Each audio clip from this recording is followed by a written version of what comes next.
इस कार्यक्रम के पुण्यार्जक हैं Shri Ajay Jain, Shrimati Rajni Jain, Shri Sujay Jain, Shri Arinjay Jain. Firm VS India deals in copper, zinc, brass, cadmium and other non-ferrous metal. Address 362 Awadhpuri, Albatiya road, Bodla, Agra 282010। Mobile 9358157128। Nagphadi tour and travels, Topiwala centre, shop number 120, first floor, opposite railway station, Goregaon west. Bhupendra Jain, Pinkesh Shah, Shri Mahavir Jain ji. Mobile 9324006421, 7738546421, 9987046421। Shri Nirmal Mothiya, Shrimati Urmila Mothiya, Shri Virendra Mothiya, Shrimati Usha Mothiya, Rekha Mothiya, Shri Rajat Mothiya, Shrimati Aayushi Mothiya, Shri Raunak Mothiya, Shrimati Aditi Mothiya, Shri Vibhor Mothiya, Shrimati Vinny Mothiya, Harsil, Divya एवं Jiyanshi Mothiya. Firm Jain पायल, आगरा। जय जैन दर्शकों, मैं शिफाली जैन और एक बार पुनः आप सभी का स्वागत है जिनवाड़ी चैनल पर। दर्शकों, कुछ देर पहले आप देख रहे थे मध्य प्रदेश प्रांत की धर्मनगरी दमोह स्थित नन्हे जैन मंदिर जी में परम पूज्य संत शिरोमणि आचार्य श्री 108 विद्यासागर जी महाराज एवं परम पूज्य आचार्य श्री 108 समय सागर जी महाराज के मंगल आशीर्वाद से आयोजित महाग्रंथ महावाचना महाशिविर के प्रथम दिन का विशेष प्रसारण परम पूज्य निर्यापक श्रमण मुनि पुंगव श्री 108 सुधा सागर जी महाराज के पावन सानिध्य में 22 से 28 मई 2024 तक आयोजित किए जा रहे इस भव्य महाशिविर के विशेष प्रसारण में आज सुबह आपने भक्तामर सिद्धि के वाचन के पावन दृश्य देखे। आइए दर्शकों, विशेष प्रसारण के माध्यम से एक बार पुनः सम्मिलित होते हैं इस महाशिविर की अग्रिम गतिविधियों में और दर्शन लाभ लेते हैं गोमट सार जी के वाचन का। कि हम विनयशील हैं, विनियम देखो, हम एक बार बोल चुके फिर भी आवाज आ रही है, गलत बात। और जो टेबल वाले जितने मूड़े पे बैठे हैं ये बीच में नहीं बैठे, उठ जाए यहाँ से। ये बीच में जितने मूड़े पे बैठे उठ जाए वहाँ से, पीछे वालों का देखते ही नहीं, उठे वहाँ से जो मूड़े पे बैठे हैं पे उठाएं इनको, बीच में जो मूड़े पे बैठे हैं सब पीछे जाए। जितने कुर्सी मूड़े पे बैठना नीचे बैठने जाएगा, पीछे जाके बैठना हाल के बाहर। जो भी मूड़े कुर्सी पे हैं वो हाल बाहर रहेंगे।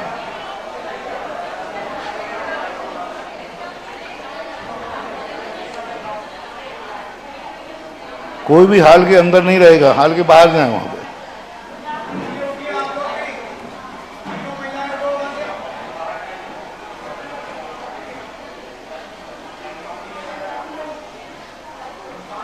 देखो फिर वो सामने बैठ के मूड़े पे, देखो मेरे सामने चश्मा वाली हो, माला उठाओ, बाहर भेजो उनको।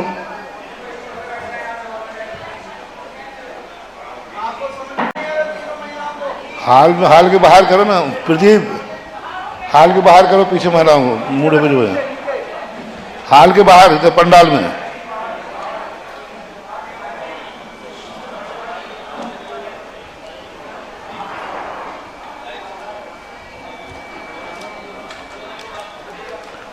किसी भी का ओम शांति, बस एकदम शांत हो जाए। अब कोई डिस्टर्ब नहीं, कुछ नहीं। जो जहाँ जिस हालत में बैठा है, अभी बीच में उठी नहीं है, देखो ये बीच में देखो सिद्धांत ग्रंथ है।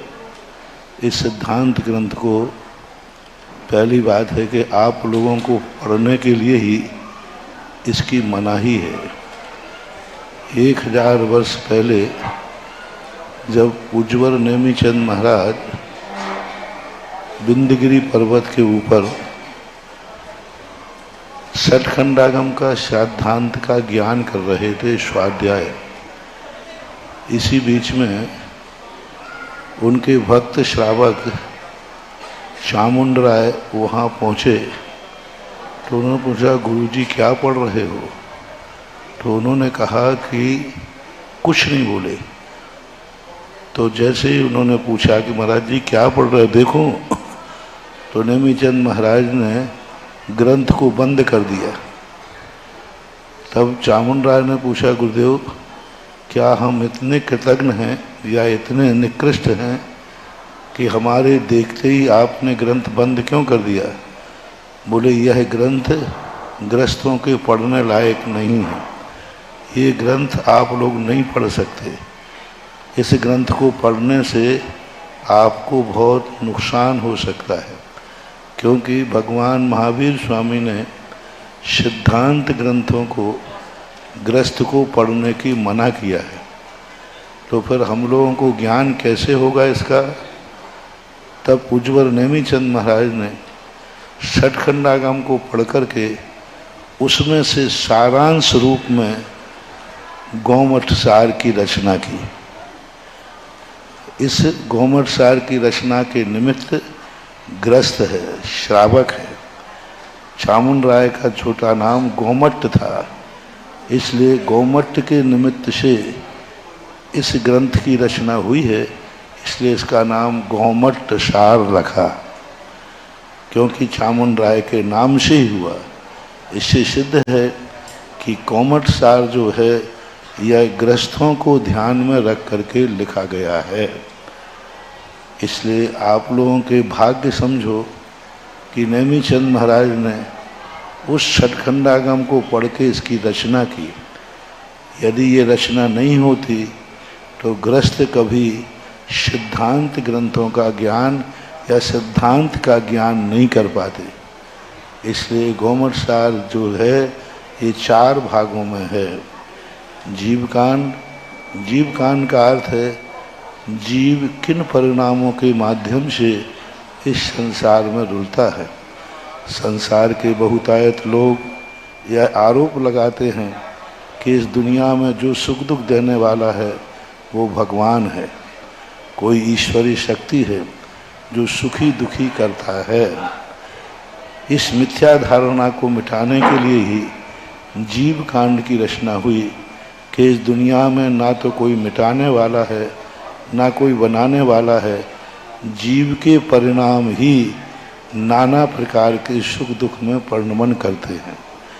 कौन से परिणाम से क्या सुख दुख मिलता है, कौन से परिणाम से ये दुनिया चल रही है, तो उन परिणामों का वर्णन जीव कांड में है। जीव कांड का अर्थ होता है जीवों के समूह, जीवों के भेद, जीव कितने प्रकार के हैं, जीव कहाँ कहाँ पाए जाते हैं, जीव किस किस रूप में अपना परिणमन करते हैं, उसका वर्णन करने का नाम है जीव कांड। अब किसी विषय को करने के लिए मंगलाचरण हमें कर लेना चाहिए। कभी भी कोई काम करो तो ज़्यादा नहीं बोल सको तो नमो रिहंताणम बोल लिया करो, ओम नमः सिद्धेभ्य बोल लिया करो, क्योंकि किसी भी कार्य को करने के पहले मंगलाचरण करने से हमारे अंदर विनय जागती है। विनय करने से हमारा क्षयोपशम बढ़ता है। विद्या ददाति विनयम, विद्या विनय से प्राप्त होती है। बिना विनय के लिया हुआ ज्ञान जीवन में काम नहीं आता। वह प्राप्त तो कर लेगा लेकिन जिस उद्देश्य से उसने प्राप्त किया है उस उद्देश्य को वो पूरी नहीं करेगा। इसलिए हमें इस मंगलाचरण से शिक्षा लेना है, जो स्वयं मंगल स्वरूप हैं। सारा जगत जिन्हें मंगल मानता है वे खुद मंगलाचरण कर रहे हैं। जो आचार्य नेमीचंद महाराज जी स्वयं मंगल रूप हैं, वे भी मंगलाचरण कर रहे हैं।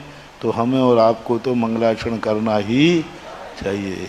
मंगलाचरण उनका किया जाता है जिस कार्य को हम करने जा रहे हैं वो कार्य वो कर चुके हैं। जिस ज्ञान को हम प्राप्त करने जा रहे हैं वो ज्ञान वो प्राप्त कर चुके हैं।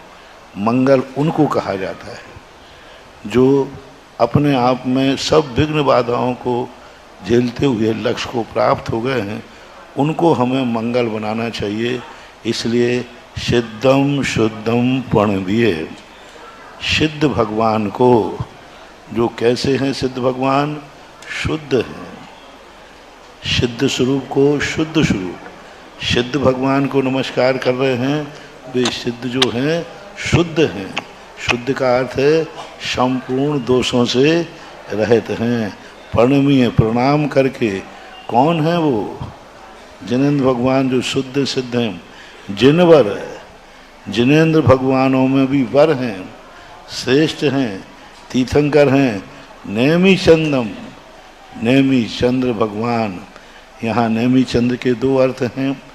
एक तो जब भगवान जहाँ से घोमट सार की रचना की वहाँ के मूल नायक नेमी चंद्र भगवान हैं।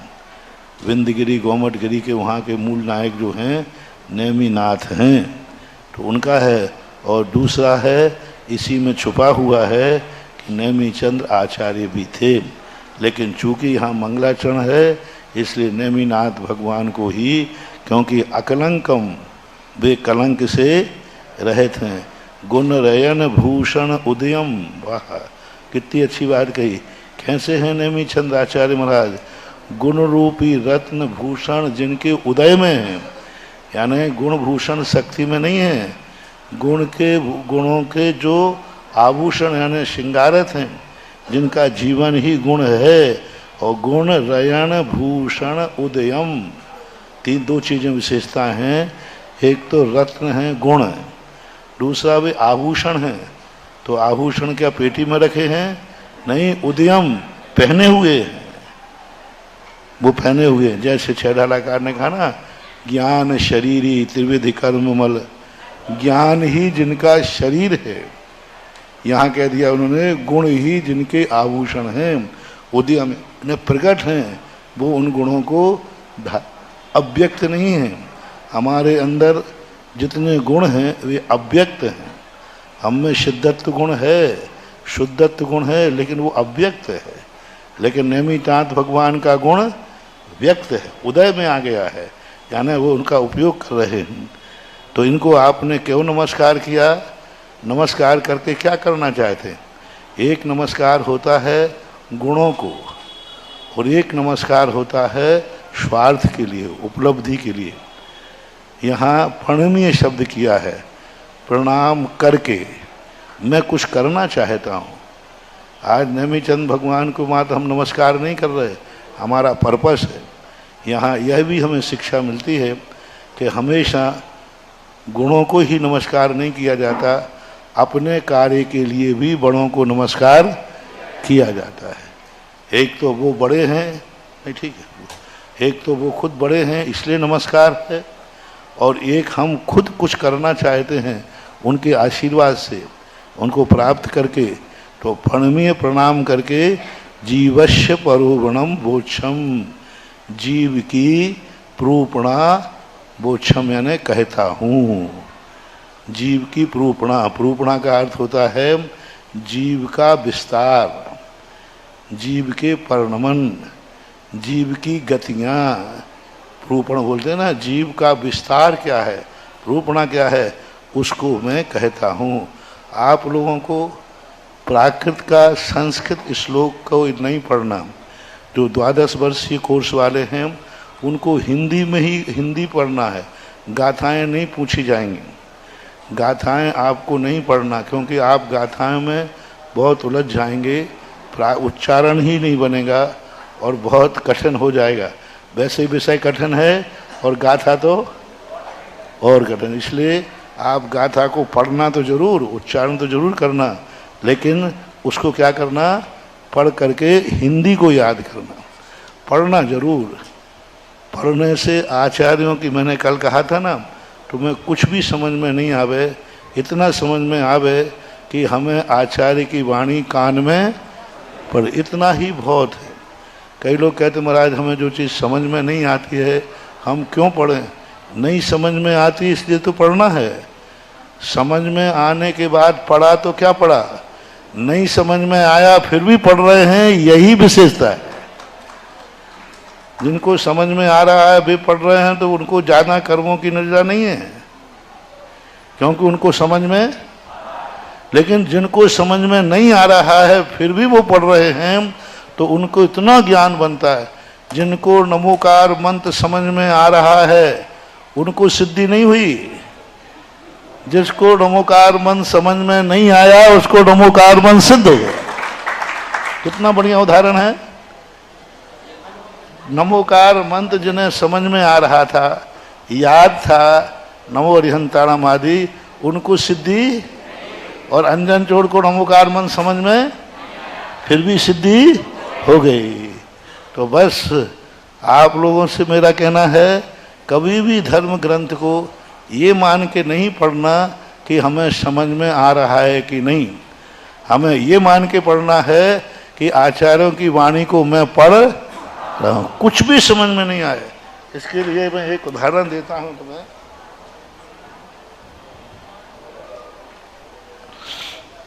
पंडित जी साहब थे जगन मोहन लाल जी, उन्होंने सुनाया था, एक माँ जी थी, वो बहुत बड़े बड़े ग्रंथ पढ़ती थी। एक दिन वो ग्रंथ अष्टसहस्री एक ग्रंथ है बहुत कठिन, वो पढ़ रही थी। पंडित जी ने देखा कि ये तो हमारे नगर में बहुत बड़ी पंडितानी है, और पंडित जी कहते कि मुझे वो ग्रंथ आता नहीं, याद नहीं। तो पंडित जी बच के निकलते थे, कहीं ये मुझसे कुछ पूछ नहीं लेवे ग्रंथ के संबंध में, क्योंकि ये तो मुझसे बहुत बड़ी विद्वान दिख रही है, अष्टसहस्री पढ़ रही है। पर पंडित जी रोज को उसको अष्टसहस्री तन्मय होके पढ़ती थी। तो एक दिन पंडित जी को कहा कि इतनी बड़ी पंडितानी है तो एक बार थोड़ा पूछो तो सही, चलो इससे हम पढ़ लेंगे। इस उद्देश्य से कि पंडिता ये बात पढ़ेगी और हम इससे पढ़ लेंगे, इतनी बड़ी विद्वान है। तो एक दिन पंडित जी बैठ गए उनके बाद, बोले भाई जी क्या पढ़ रही हो? तो उसने कहा, पंडित जी आप पढ़ लो ना, क्या पढ़ रही हो? पंडित जी ने कहा कि मुंह से क्यों नहीं बोल रहे हो?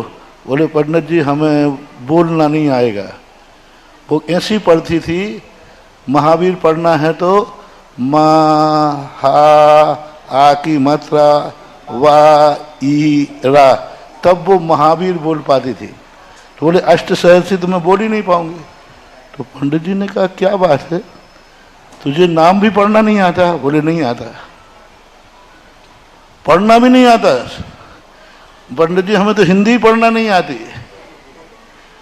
तो फिर इतना कठिन ग्रंथ क्यों पढ़ रही है?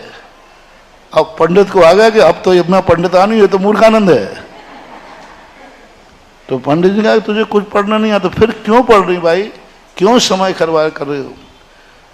उसने कहा पंडित जी साहब मैं तो मूर्ख हूँ, कुछ समझ में नहीं आता है, पर मेरे मन में एक भाव आया कि जो आचार्यों ने लिखा है उन अक्षरों को एक बार आंखों से देख लूं, आंखों से देख लूं बस। तो इतनी सी लकड़ी की पेंसिल लेकर के एक एक अक्षर को, जैसे मान लो गोमट साल लिखा है ना, तो गोमट साल, बस देख ली, बस मैं उन अक्षरों को देख लेती हूँ, क्योंकि हमारे आचार्यों ने लेखनी चलाई है, तो मैं एक बार देख तो लूं उन अक्षरों को। जब ये सतखंडागम की वाचना में पंडित जी साहब ने सुनाया, पूज्य आचार्य महाराज सिंहासनाधीश से बैठे हुए थे, हम लोग तो अरे देखो देखो देखो रे ज्ञानियों, ये है, ये माँ बनेगी आगे जाके सुध केवली, ये प्राप्त करेगी केवल ज्ञान। अपन को तो 2 अक्षर का ज्ञान होगा, आई एम ज्ञानी। कितनी श्रद्धा आप बोलो। आपसे पूछना चाहता हूं, एक व्यक्ति को समझ में आ रहा है इसलिए पढ़ रहे हैं हम, और उसको कुछ भी समझ में नहीं आ रहा है फिर भी वो पढ़ रही है, बोलो श्रद्धा किसकी ज्यादा है? हैं? तो बस सुन रही हो ना भाई लोगों, कुछ भी समझ में नहीं आए तो एकाग्र होकर, यहाँ वहाँ चंचल मन न करके, इतने एकाग्र होकर सुनो, कम से कम जिनेंद्र भगवान की वाणी कानों में तो पड़ रही है। और कई लोग बड़े विद्वान होते हैं, वे सुनते ही नहीं, वे कहते क्या सुनना, हमें तो आऊ थे पहले से। उनसे कहना है समोषण में गणधर परमेष्ठी को सब कुछ आता है, सब कुछ आता है, लेकिन फिर भी भगवान की वाणी को हाथ जोड़कर निरंतर सुनते रहते हैं। उनको मालूम है भगवान क्या बोल रहा है, पहले से ही मालूम है, द्वादशांग के ज्ञाता है, लेकिन नहीं, हमें ज्ञान भली हो, लेकिन भगवान के मुख से वही ज्ञान जो हमें है यदि वही ज्ञान भगवान के मुख से निकलकर सुनते हैं तो वह ज़्यादा सुध का संबंध होता है। जैसे आप नमोकार मंत्र आपको आता है कि नहीं आता है, लेकिन कभी गुरु के मुख से निकल रहा हो तो उसको जरूर सुनना। तुम्हारे नमोकार मंत्र में और गुरु के मुख से नमोकार मंत्र में कितना अंतर है, तो उसको सुनना। ये परंपरा जैन के दूसरे श्वेतांबरों में आज भी है। वे मांगलिक सुनने के लिए साधु के मुख से सुनते। तो हमने कहा भाई आप लोगों को नहीं आता क्या? बोले आता है, लेकिन गुरु के मुख से सुनने से करोड़ों मालाएं नमोकार मंत्र की फेरना और एक बार गुरु के मुख से नमोकार मंत्र सुनना करोड़ों माला से भी श्रेष्ठ है। इसी प्रकार जिनवाणी का स्वाध्याय करना, पढ़ना, और कभी जिनवाणी साधु के मुख से सुनने मिले तो वह वाणी हजारों बार स्वाध्याय करने से भी श्रेष्ठ है। इसलिए समझना तो पंडित की भाषा में भी समझ लोगे, लेकिन आचार्यों की वाणी पढ़ो, आचार्यों की वाणी पढ़ो। आचार्यों की वाणी हम पढ़ेंगे तो हमारा ज्ञान बहुत ज़्यादा क्षेम को प्राप्त होता है। इसलिए हमने इसलिए प्रारंभ बता दिया कि आप लोग कहो हमें तो कुछ समझ में नहीं आ रहा है तो भी पढ़ो। बस वो भाई जी की बात ध्यान रखना, कुछ भी समझ में नहीं आया, लेकिन जो महाराज ने बोला है हमारे कानों ने सुना है। आज सुनोगे, कल गुनोगे और परसों बुनोगे। बुनोगे यानी प्राप्त करोगे। गुण जीवापज्जति पाना सन्ना व मग्ना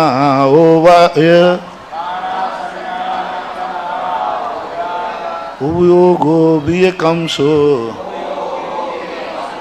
जीवस्य तु परुवणा भणिदा। अब जीव को हम कहाँ ढूंढें? जीव कितने प्रकार के हैं, कहाँ कहाँ हमें जीव मिलेंगे? तो 20 स्थान बताए। ये 20 भेद सबसे पहले पुष्पदंत महाराज ने किए थे। गुजरात के अंदर अंकलेश्वर में 20 सूत्र लिए थे। 20 रूपणाएँ कहलाती हैं, यानी जीव को 20 तरीकों से बताना, जीव का स्वरूप 20 तरीकों से प्राप्त करना। जीव हमें 20 प्रकार के देखने में आएंगे। तो जीव पहला तो जीव है गुण स्थान। गुण जीव कितने कहाँ मिलेंगे? जीवों के भेद कितने हैं? गुण स्थान। जीव समास, जीव समास उसे कहते हैं। जीव समास नाना प्रकार के होते हैं। गुण स्थान 14 भी होते हैं, 19 भी होते हैं, आगे जाके बताएंगे। पज्जति पर्याप्तियाँ, जीव कहाँ मिलेगा? पर्याप्तियों में। पर्याप्तियाँ किसे कहते हैं? जब जीव जन्म लेता है, जन्म लेने के बाद शरीर जिससे बनाया जाता है उसको कहते हैं पर्याप्तियाँ। शरीर बनाने के लिए जो मटेरियल इकट्ठा करते हैं उसको पर्याप्ति कहते हैं। अब शरीर में क्या क्या चीज़ें बनती हैं? शरीर में इंद्रियां बनती हैं, तो इंद्री का मटेरियल। शरीर आने के बाद बोलने की शक्ति आती तो भाषा पर्याप्ति। शरीर मिलने के बाद ही मन आएगा तो मन पर्याप्ति। शरीर आने के बाद भी श्वासोश्वास होगा तो श्वासोश्वास पर्याप्ति। शरीर के माध्यम से ही आयु आती है, तो आयु के रूप में जो परिणति, यानी आयु तो पर्याप्ति नहीं है, वो प्राण है, पर उसको स्थिर करने वाला जो श्वासोश्वास है पर्याप्तियाँ। ये 6 पर्याप्तियाँ होती हैं। आहार पर्याप्ति, शरीर पर्याप्ति, इंद्री पर्याप्ति, भाषा पर्याप्ति और मन पर्याप्ति। इस प्रकार की ये 6 पर्याप्तियों से अपना ये समूचा शरीर, सर्वोत्कृष्ट शरीर जो है 6 से बनता है। इनका मटेरियल कौन इकट्ठा करता है? तो ये पर्याप्ति इकट्ठी करती हैं। ये जीवन भर उदय में रहती हैं। यदि अपना पर्याप्ति नाम कर्म खत्म हो जाए तो ये शरीर का सब कुछ कितना ही खाते रहो पीते रहो, कुछ नहीं दिखेगा। शरीर के लिए इस भोजन से शरीर नहीं चल रहा है। ये पर्याप्ति नाम कर्म जो है यह 24 घंटे भोजन इकट्ठा कर रहा है, दिन रात है, 24 घंटे याद कर, इसे आहार पर्याप्ति बोलते हैं। आहार पर्याप्ति का अर्थ ही नहीं है भोजन, ये कवलाहार तो एक्स्ट्रा भोजन है। हमारा पर्याप्ति नाम कर्म उतना भोजन ग्रहण नहीं कर पाता है, इसलिए ऊपर से भोजन लेते हैं। ये जो कवलाहार है ऊपर से भोजन लेते हैं, इसलिए ये जो आहार पर्याप्ति है, ये आहार कितने प्रकार का होता है? एक होता है कवलाहार, मुंह से खाया जाता है, उसको कवलाहार बोलते हैं। एक होता है मनसाहार, देवों के होता है, जो मन से करते हैं, मन में स्मरण करते ही गले में अमृत झर जाता है। एक होता है ओजाहार, अंडे, पक्षी अपने अंडों को अपने पंखों में दबा लेता है, शरीर की गर्मी से उसको भोजन देते हैं, ओजाहार हो गया। और एक होता है लेपाहार।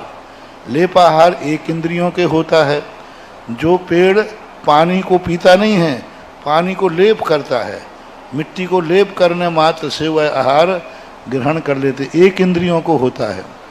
एक होता है कर्माहार और नौ कर्माहार। 24 घंटे जो अपन कर्म बांध रहे हैं ये कर्माहार है, क्योंकि यह औदारिक नाम कर्म आदि का बंध नहीं होगा तो इस शरीर का निर्माण नहीं होगा।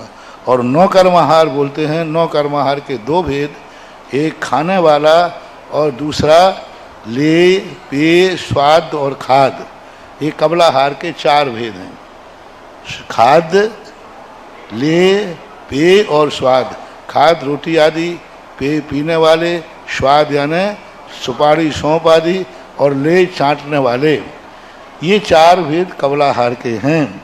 और कर्माहार, नौ कर्माहार अपन ये सब ये पर्याप्ति नाम कर्म का भेद है, ये सब कार्य करा रहा है। अब इसके बाद शरीर के लिए बनाना है, आकृति के लिए मटेरियल चाहिए, शरीर पर्याप्ति, आँख, कान, नाक, इंद्री, इसके लिए स्पेशल मटेरियल चाहिए।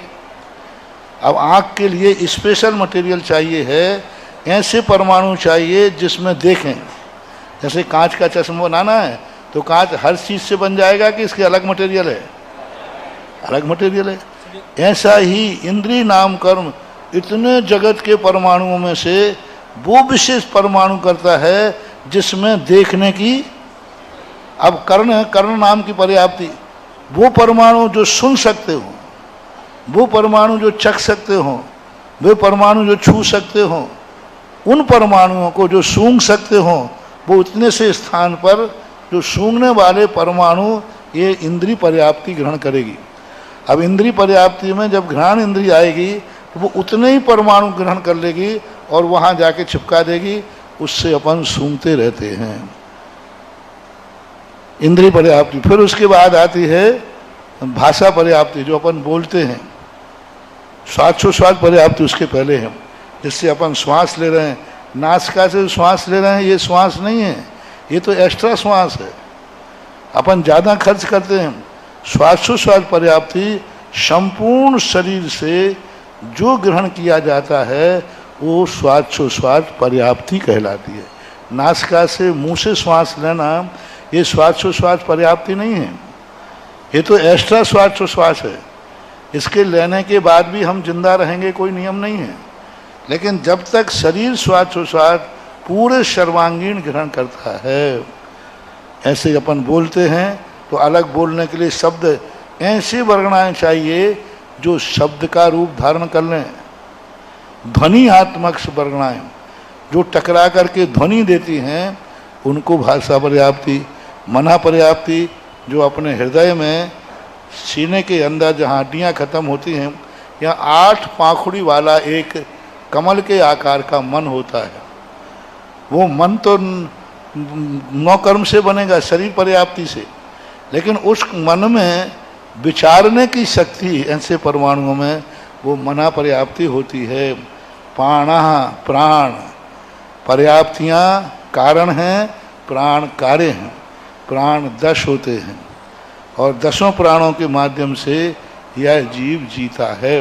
कम से कम संसार में रहने वाले को 4 प्राण चाहिए। तिक्काले चतुपाणा इंद्रिय बल माओ आन पाणो है। द्रव्य संग्रह में आपको पढ़ाएंगे तो उसमें आया है। अपन लोगों के कितने प्राण हैं? 10। कैसे, कौन कौन से हैं? 5 इंद्रियां सीधी सीधी, 5 तो इंद्रियां हो गई, और 3 बल सीधे सीधे, मन बल, काय बल और वचन बल। तो 5 3 और आयु और श्वास, ये 10 प्राणों से अपन जिए हैं, जी रहे हैं, जिएंगे। संसार में जीव इनसे रहित नहीं हो सकता। अब जैसे मन नहीं रहेगा तो 9 प्राण हो जाएंगे, और 1 चौरिंद्री होगा तो 1 कम हो जाएगा। ऐसे कम होते होते 1 इंद्री जीव के कम से कम 4 प्राण होते हैं। ऐसा पर्याप्ति और स्वाच्छोश्वास में, स्वाच्छोश्वास में जब वो वर्गणाएं ग्रहण करता है तब वो पर्याप्ति कहलाती है, और वर्गणाओं के माध्यम से जब वो ताकत प्राप्त करता है जीने की, तब वही बल हो जाता है। इसी प्रकार मन में लेना, मन की वर्गणाएं ग्रहण कर रहा है तो मन पर्याप्ति है, और मन जब विचार करने की शक्ति विचार कर रहा है तो वो बल हो जाता है। एक बार आचार्य महाराज ने हम लोगों को पढ़ना सिखाने की बात कही कि तुम लोग पढ़ना सीखो, और द्रव्य संग्रह के लिए कहा तुम लोग शिव संग्रह लगाओ। और आचार्य सिंह ने, हम लोगों ने कहा ठीक लगा लेंगे। आचार्य सिंह ने कहा नहीं, हम बैठेंगे, तुम लोग पढ़ो। तो हम लोग वैसी हवा किसे की, हम लोगों ने कहा नहीं, हम लोग बैठ के पढ़ लेंगे। बोले नहीं नहीं, मैं बैठूंगा और मुझे समझाओ। हमने कहा ये कैसे संभव है? बोले यही संभव है। एक एक दिन बारी बारी से हम थे, समय सागर जी, योग सागर, नियम सागर, गुप्ती सागर, क्षमा सागर वगैरह। तो हम लोगों ने कहा कि तुम लोग, और आचार्य से ऐसे बैठ जाते थे बाजू में, और बाजू में ऐसे बैठाते थे। बोले अब पढ़ाओ द्रव्य संग्रह। अब उसी दिन हमारी बारी थी। अब हम जानते कैसे पहाड़ टूटा था, और बस पढ़ाना था। यही पर्याप्ति और प्राण का कार्य निकल आया। और उसी दिन हमारे दुर्भाग्य से सारे पंडित लोग उसी दिन शिखर जी से लौटे। पंडित कैलाश चंद जी, पंडित दरबारी लाल जी, पंडित बालचंद जी, पंडित खुशहाल चंद जी, गोरा वाले, ये सब शिखर जी में कोई सम्मेलन था, और वो आके बैठ गए। अब वे सामने और आके सब बैठ गए। तो वैसे ही हवा नहीं थी तो, और हमने कहा भगवान, ये लोग पंडित लोग मौन बैठे रहे तो अच्छी बात है, लेकिन पंडित तो मौन बैठ नहीं सकता। तो खुशहाल चंद जी गोरा वाले बोलते हैं, बोले महाराज जी, प्राण और पर्याप्ति में क्या अंतर है? पूछते ही हमें दिन में तारे दिख गए। तो हमने आचार्य जी की तरफ देखा कि थोड़ी नकल करा दो, आपके चेला हूं, पंडित पूछ रहा है। तो आचार्य जी जो बताओ बताओ वो पूछ रहे हैं। अरे मैंने सोचा थोड़ी नकल करा दे कि भाई ये बोल दो। हमने आंख बंद की और तुरंत कहा, पर्याप्तियां कारण हैं और प्राण कार्य हैं। और जो ताली बजी तब मेरी आंखें खुल गई, मैं सही बोल गया।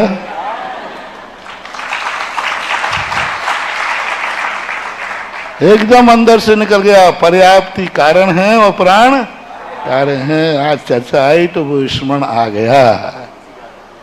हाँ, तो ऐसी बात नहीं, अच्छे मन से पढ़ो, पर्याप्तियां कारण हैं। और आचार्य ने तुरंत कहा, देखा ये चेले कच्चे नहीं है, तुम क्या समझते हो? तो ऐसी बात है। तो प्राण जो है, प्राणों में और पर्याप्तियां का काम मात्र मटेरियल इकट्ठा करना है, और प्राणों का काम है उनका उपयोग करना है।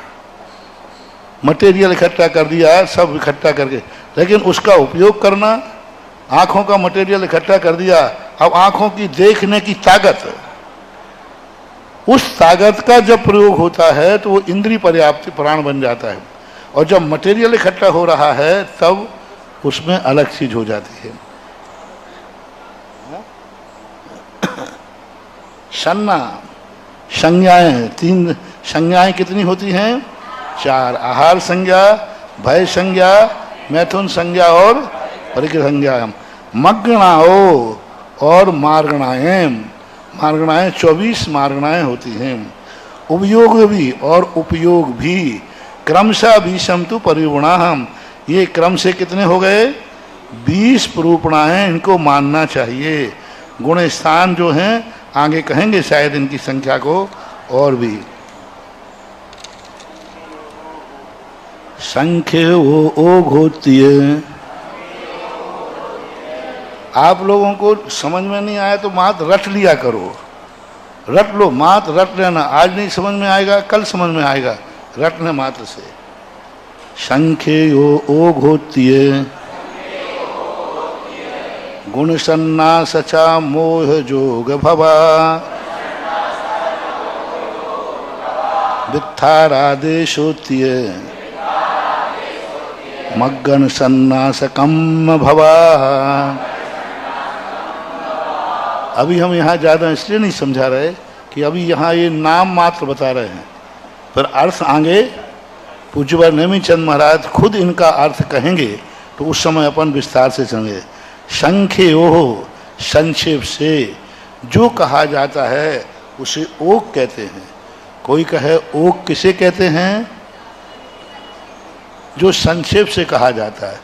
गुण स्थान, चौथा गुण स्थान कह दिया। अब कितना इसके अंदर है? अब चौथा गुण स्थान तो चारों गतियों में होता है, लेकिन एक चतुर्थ गुण स्थान नाम से कह दिया। पंचम गुण स्थान तो मनुष्य त्रियंशों में होता है। तो किसी कथन को किसी एक जैसे कहा संक्षेप से, ये मनुष्यों की सभा है, तो बोलो है मनुष्यों की? नहीं है, संक्षेप में। अब विस्तार से, यहाँ स्त्री पुरुष और महाराज बैठे हैं, तीन की सभा, ये विस्तार हो गया।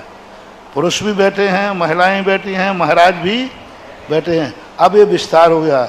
अब एक संक्षेप में कहो यह मनुष्यों की, तो अब मनुष्य में सब आएंगे कि नहीं? तो मनुष्य शब्द संक्षेप हो गया। इसी प्रकार जैन दर्शन के सिद्धांत में ओघ यानी गुणस्थान, गुणस्थान का अर्थ संक्षेप में कथन करना। 14 गुण स्थानों में संक्षेप वो होती है गुण सन्ना समोह जोग भवा। और गुण और संज्ञाएं जो होती हैं, गुण और संज्ञाएं जो हैं साचा मोह योग भवा, इन दोनों की उत्पत्ति कैसे होती है? गुण की और संज्ञा की, मोह और योग से इन दोनों की गुण संज्ञा, संज्ञाएं नहीं, गुण संज्ञा, संज्ञा ने नाम, इसका गुण संज्ञा नाम क्यों पड़ा? वो संज्ञा नहीं लेना जो पिछली गाथा में पढ़ा था अपन ने, वहाँ तो अलग थे, पाना सन्ना, यहाँ है संज्ञा, गुण संज्ञा ने गुण नाम। ये गुण नाम क्यों पड़ा? ओक का नाम है गुण स्थान, तो इनको गुण स्थान क्यों कहते हैं? कोई पूछे कि गुण स्थान की परिभाषा क्या है? देखो अब तुमसे संक्षेप में पूछा जाएगा, ओक किसे कहते हैं? संक्षेप में कथन करने वाले को ओक कहते हैं। ओक का दूसरा नाम क्या है? गुणस्थान। गुणस्थान किसे कहते हैं? मोह योग भवा, जो मोह योग से भव यानी उत्पन्न होता है।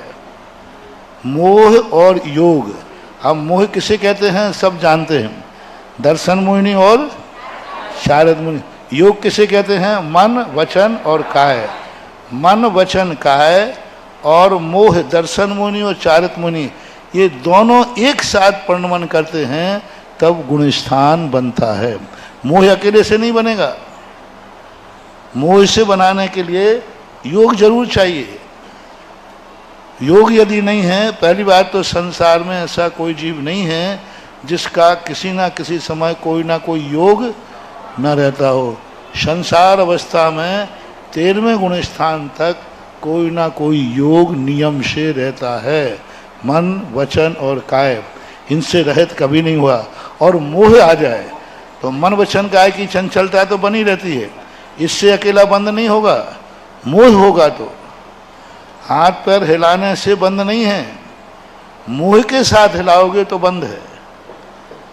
मन वचन कोई ऐसा अपन ध्यान में बैठे हैं और कोई हाथ पकड़ के हिला दे वैसा, तो हिला तो दिया लेकिन बंद नहीं होगा, क्योंकि हमारा उसमें उपयोग और हमने खुद उठा के हिलाया है तो बंद प्राप्त होता है। यानी मन वचन काय की चंचलता में जब तक मोहिनी कर्म नहीं होगा कुछ नहीं होने वाला। सबसे ज़्यादा खतरनाक मोह है। योग तो औदैक भाव है, योग तो पुद्गल है, लेकिन पुद्गल कुछ नहीं कर सकता। उसमें मोह जो है ये जीव विपाकी है, ये जीव को घात करता है, ये जीव की पर्याय है। योग जीव की पर्याय नहीं है, ये पुद्गल की पर्याय है। पुद्गल की पर्याय बन करके उत्पन्न होता है। मोह तो सीधा आत्मा से उत्पन्न होता है। यदि मोह को अपन ने जीत लिया तो फिर कुछ नहीं कर पाएंगे। 14वें गुण स्थान में ना मोह है ना योग है। हाँ तो ठीक है।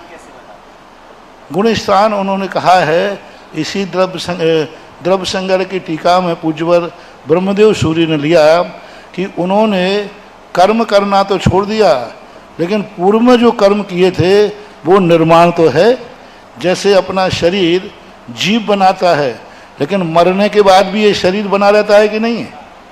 मरने के बाद भी बनाया तो जीव ने है, लेकिन मरने के बाद बना है कि नहीं? तो 14वें गुण स्थान में योग नहीं है, लेकिन पूर्व में जो बनाया था वो शरीर है। उन्होंने बहुत अच्छी बात कही, 14वें गुण स्थान में भी अभी वो चोर हैं। चोरी किसे कहते हैं? पर वस्तु को ग्रहण करना। पर वस्तु क्या है? सूक्ष्म से पुद्गल कर्म। 13वें गुण स्थान तो बोले 14वें गुण स्थान वर्ती तो पुद्गल कर्म ग्रहण नहीं कर रहे हैं। तो उन्होंने कहा उन्होंने चोरी करना तो छोड़ दिया, लेकिन चोरी का माल गोदाम में रखा है। चोरी करना तो छोड़ दिया, लेकिन चोरी का माल, तो चोर गोदाम में माल पाया जाए तो भी चोर है कि नहीं है?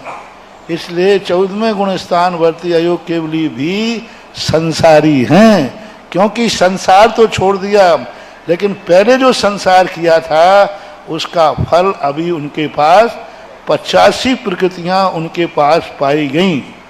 छापा पाड़ने पर चोरी के 85 माल पाए गए। साहब मैंने तो छोड़ दी, बात छोड़ भली दी है, लेकिन पहले तो ये आध्यात्मिक बात कहलाती है। इसलिए मोह योग का कार्य वहाँ है, कारण नहीं है, लेकिन कार्य होने से वो भी कार्य में कारण का उपचार, कभी कभी कारण में कार्य का उपचार किया जाता है और कभी कभी कार्य में कारण का उपचार किया जाता है। 14वें गुण स्थान में कार्य में कारण का उपचार करके उनको संसारी कहा गया है। तो गुण स्थान की परिभाषा क्या है? मोह और योग से जो उत्पन्न होता है उसे गुण स्थान कहते हैं। आपको गाथा का भाषा नहीं देखना है कि प्राकृत भाषा में क्या। आप तो हिंदी में जो लिखा है हिंदी पढ़िए, आपको सब कुछ हिंदी में पढ़ना है। विस्तारादेशो, विस्तार से जो किया जाता है उसे आदेश कहते हैं, और आदेश का दूसरा नाम है मार्गणा। मार्गणा, ओक का नाम गुणस्थान और आदेश का नाम, अब कोई पूछे आदेश किसे कहते हैं? विस्तार कथन को आदेश कहते हैं। आदेश का दूसरा नाम क्या है? मार्गणा। मार्गणा किससे बनती हैं? मार्गणा का क्या है? मग्गन सन्ना सकम भवा। देखो कितनी अच्छी बात कही, जो कर्म से उत्पन्न होती है। गुणस्थान कर्म से उत्पन्न नहीं होते, मोह और योग से उत्पन्न हो रहे हैं। वहां कर्म बीच में नहीं है, कर्म वहां कारण नहीं है। आत्मा का जो, क्योंकि अनुजीवी गुण को घातता है मोह, तो मोहिनी जो कर्म अंदर उत्पन्न हुआ है कर्म के निमित्त से हुआ, इसमें कोई संदेह नहीं है, लेकिन हुआ आत्मा के परिणामों से। मोह और योग से गुणस्थान और मार्गणा किससे उत्पन्न होती हैं? कर्म के। कर्म के उदय से, जीव के भाव से नहीं। जैसे गति मार्गणा, अब गति जीव के परिणामों से नहीं उत्पन्न हो रही है, कर्म वर्णाओं से गति होती है। बंधती जीव से है, लेकिन फल वो बहुत गलत है। गति है इंद्रिय गई, इंद्रिय सुखाए आदि आएगा आगे। गति, इंद्री, काय आदि मार्गणाएं होती हैं, ये सब पुद्गल कर्म से उत्पन्न होती हैं। रिपीट करें, ये गाथा महत्वपूर्ण है, वेरी वेरी IMP। हाँ, क्योंकि ये गाथा है पूरे जीव कांड का मूल हार है, यहाँ से शुरुआत। यदि ये गाथा तुम्हें समझ में आ गई तो आगे की गाथाएं समझ में आ जाएंगी। और ये गाथा सबको पूर्णतः पूरी कंठस्थ करना ही है। इसका हिंदी अर्थ जो है कंठस्थ करना। सिद्धांत ग्रंथ का मूल बेस यही गाथा है। इन गाथाओं गुण स्थान और मार्गणा स्थान की परिभाषा हमें याद हो गई तो हम आगे समझ जाएंगे। आदिशेषणीना जीवापज्जति पाणसन्नाओ उभयोगो विभेदे विसन्तु पर्वणा भणिदाः। अब 20 पूर्वपणाओं का कथन करते हैं। आदेश से, आदेश किसे कहा था? आदेश किसे कहा था? मार्गणा को आदेश कहा था। संलीन, आदेश में संलीन यानी अंतर्भाव। अब इन सबको हम एक मार्गणाओं में कैसे गर्भित करें? तो इन्होंने कहा संलीन, आदेश में जीव, पर्याप्ति, प्राण, संज्ञाएं और उपयोग, ये सब किस में आ जाएंगी? आदेश के अंदर आ जाएंगी, आदेश के अंदर गर्भित हो जाते हैं। वेदे विषम तो परिणुधा भणिधा। इस प्रकार से ये 20 प्रूपणाएं जानना चाहिए। मतलब उनका कहना ये है कि आपने पहले तो कहा था दूसरी गाथा में कि गुण स्थान, जीव स्थान, पर्याप्ति, प्राण, संज्ञाएं, ये सब, तो इन सब को आपने 2 नाम से कैसे कह दिया? इतने सारे नाम बताए थे आपने, गुण स्थान अलग हैं, जीव अलग हैं, पर्याप्ति अलग हैं। तो उन्होंने कहा कि इन दोनों में अंतर्भाव है। जैसे हमने कहा ना कि आपने तो कहा था कि इतने महाराज हैं, इतनी स्त्रियां, इतने पुरुष हैं, तो हमने उनको इकट्ठा करके एक मनुष्य नाम से कह दिया।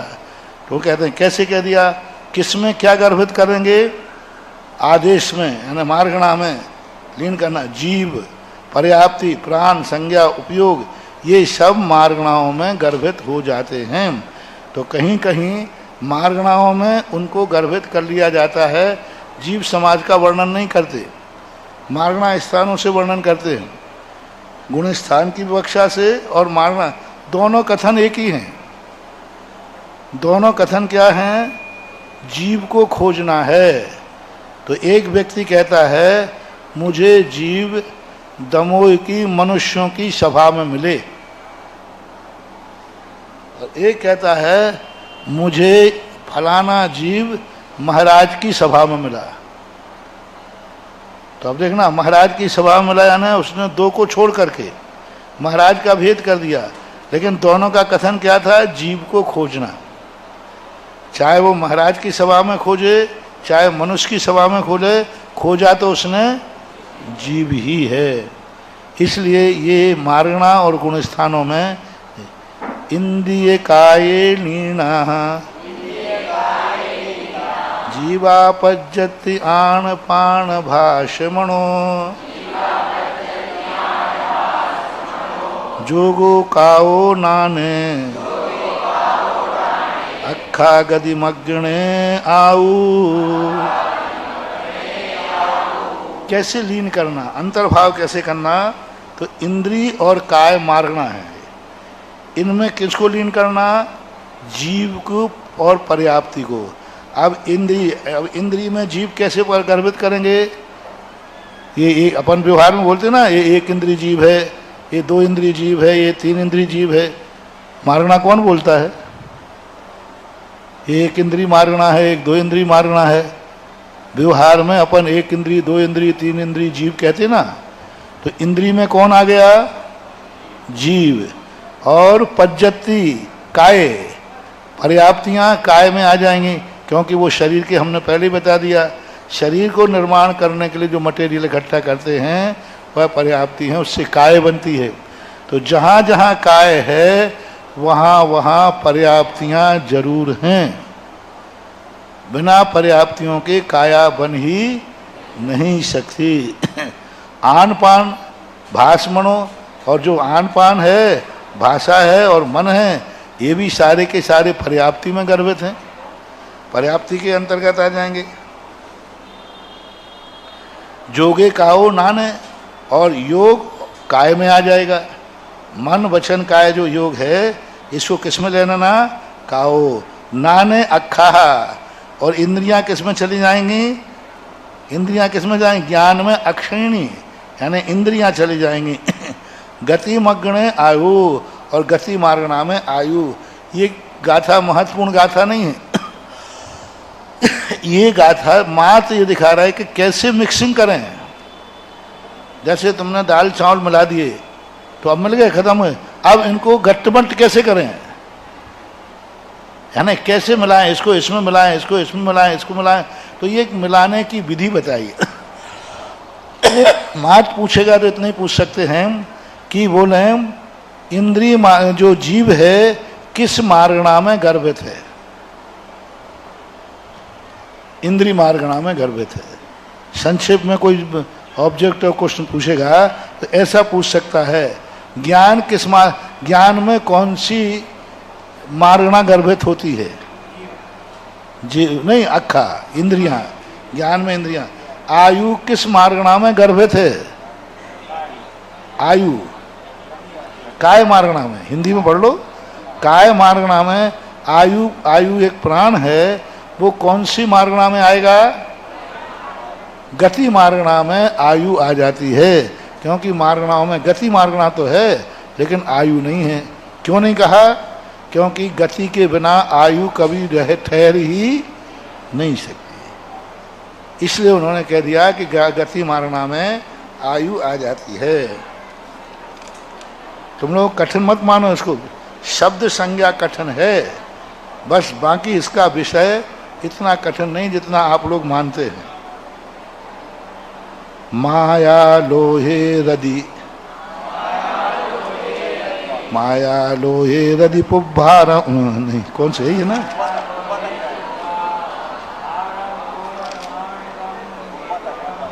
माया लोहे रदि पुब्बा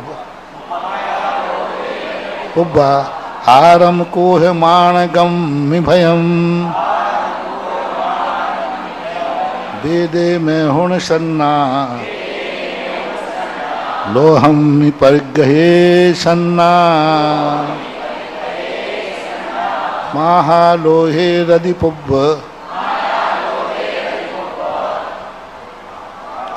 नहीं एक मिनट कुछ अक्षर की कमी आ रही है। महालोहे रदि पुब्ब, माया लोहे रदि पुब्बा, माया लोहे रदि पुब्बा, हारम कोह मग्नम भयम, वेदे में हुण संगासन लोयम परिगहे सन्ना। अब कसाय मार्गणा आती है, आहार मार्गणा नहीं है। तो माया और लोभ में रति पुब्बाहारा, रति पूर्वक आहार ग्रहण किया है तो माया में और लोभ में गर्भित होगा। माया ने रति पूर्वक किया है इसलिए। अब यहाँ रति शब्द क्यों डाला, राग पूर्वक आहार ग्रहण किया जाए वो आएगा, और बिना राग के जो ग्रहण किया जा रहा है वो। अब यहाँ प्रश्न उठा सकते हो, क्या आहार भी बिना राग भाव के ग्रहण होता है? हाँ, कर्माहार, नौ कर्माहार। अब नौ कर्माहार हम ग्रहण कर रहे हैं, उसमें रति भाव नहीं है। तो इस प्रकार के जो आहार होते हैं, कबलाहार जो है वो भी बिना रति भाव के ग्रहण कर सकते। कोई ने मुंह पकड़ करके फाड़ करके मुंह में आहार डाल दिया, अब बोलो ये आहार भी कसाय में जाएगा? नहीं जाएगा, रति भाव नहीं हमारा, डाल दिया किसी ने मुंह फाड़ करके। कोई घर्राटे लेकर सो रहा था, चूहा अंदर घुस गया। हाँ हुआ है। एक व्यक्ति मुंह फाड़ के सोया था और छोटी सी चूहिया घुस गई, उसने मुंह बंद किया, वो अंदर चली गई। अब बोलो ये मांसाहार में आएगा क्या? लेकिन प्रमाद में तो आएगा। अब वो चिड़िया चली गई, सही में चली गई वो, अब वो तो मर गई, बच जिंदा तो रहना नहीं है। तो अब रति पूर्वक किया हुआ आहार ही कहलाएगा। जबरदस्ती किसी ने मुंह में डाल दिया, अब उसमें रति भाव न होने से वह माया लोक कषाय में नहीं आएगा। ऐसे अपन बहुत सारे आहार ग्रहण करते रहते हैं, उन आहारों में दोष नहीं। इसलिए इन्होंने पूज्यवर नेमिचंद महाराज ने रति पुब्बा आहार, रति पूर्वक आहार जो है कौन सी मारणा में आएगा? माया और लोभ में। आप लोग एक चार्ट बना लेना, किस में क्या गर्भित है, किस में क्या गर्भित है। हिंदी में पूरा लिखा हुआ है, तो पढ़ लेना, किस में क्या गर्भित है, इतना ही रटना है। इतना रटने से यदि कोई ऑब्जेक्टिव प्रश्न आएगा तो आप उसको उत्तर दे सकेंगे। कोय मग्नम भयम, कषाय मार्गणा में माया मार्गणा भी है, लोभ मार्गणा भी है और क्रोध मार्गणा। और क्रोध मार्गणा में क्या आएगा? भय। भय जो है क्रोध कषाय के कारण से बनता है। जो 9 कषाय है ना, इनका बंटवारा है, भय क्रोध में जाता है। जब व्यक्ति को भय आता है, नियम से क्रोध जागता है, कौन है मुझे डरा रहा है, क्यों डर रहा हूँ, ऐसा। वेदे में होण संज्ञा, 4 संज्ञाएं थीं, आहार संज्ञा,